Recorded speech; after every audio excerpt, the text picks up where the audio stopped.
Baru-baru ini, sebuah foto yang menunjukkan dokumen milik mantan Menteri Kelautan dan Perikanan, Susi Pujiastuti yang menjadi bungkus gorengan viral di media sosial. Salah satu akun yang mengunggah foto dokumen tersebut adalah akun Twitter @howtodressful. Dokumen tersebut merupakan keterangan identitas sementara sebagai pengganti kartu tanda penduduk, KTP, Susi Pujiastuti. Pada kop surat keterangan tersebut tercantum pemerintah Kabupaten Pangandaran, Jawa Barat. Surat keterangan itu dikeluarkan pada tanggal 20 Januari tahun 2014, dan ditandatangani oleh Camat Pangandaran saat itu, H. Suryanto. Terkait dengan hal itu, Susi, Camat Pangandaran hingga Kementerian Dalam Negeri, Kemendagri, turut angkat bicara. Susi turut menanggapi terkait viralnya dokumen miliknya yang dijadikan bungkus gorengan.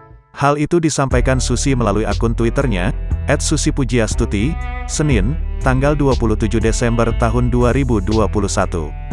Dia mengatakan, beberapa hari ini dia di-mention, DM dan lainnya terkait foto viral itu. Mereka menanyakan pendapatnya terkait hal tersebut. Saya harus berpendapat apa, kata Susi, seperti dilansir kompas.com. Dia justru balik bertanya, kata dia, bukannya hal seperti itu sudah biasa terjadi.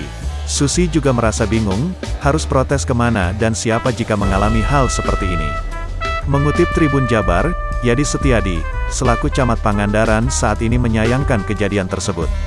Karena seharusnya jangan sampai seperti itu, dokumen milik Susi menjadi bungkus makanan gorengan, karena itu dokumen penting, ujarnya saat dihubungi melalui WhatsApp, Minggu, tanggal 26 Desember tahun 2021.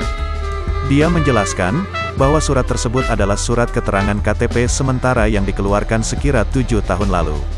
Suket, surat keterangan, sementara KTP, keluar tanggal 20 Januari tahun 2014. Suket berlaku selama KTP belum jadi, kata dia, Senin, dikutip dari kompas.com. Yadi sejak awal menduga, dokumen tersebut bukan dibuang atau dijual oleh pegawai Kecamatan Pangandaran. Menurut dia, pembuatan KTP sementara biasanya tidak dijadikan arsip. Selama menjadi camat, Yadi juga mengaku tak pernah menjual dokumen yang sudah lama.